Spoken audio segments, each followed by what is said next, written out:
Là, il y en a une belle.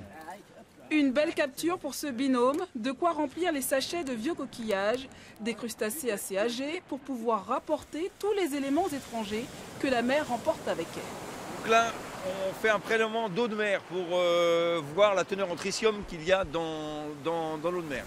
Donc voilà.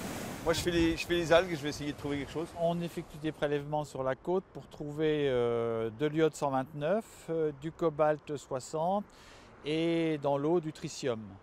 Donc, et là, on s'aperçoit que c'est au niveau des calgrins qu'il y a un pic par rapport aux zones plus éloignées, Fermanville, ou si on va à Granville, on s'aperçoit qu'on en trouve beaucoup moins ou très peu. Et ben, c'est des éléments radioactifs. Des éléments chimiques dangereux traqués par les membres de l'ACRO, l'association pour le contrôle de la radioactivité.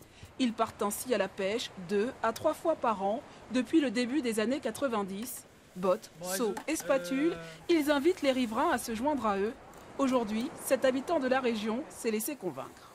Je trouve important de les soutenir, je trouve intéressant d'avoir du coup une information par un autre organisme que les pouvoirs publics. Voilà, je trouve que c'est intéressant d'avoir un contre-pouvoir en fait.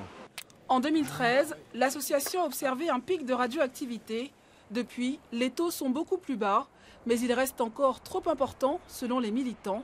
Ils déplorent la présence, même faible, de ces substances dans la Manche.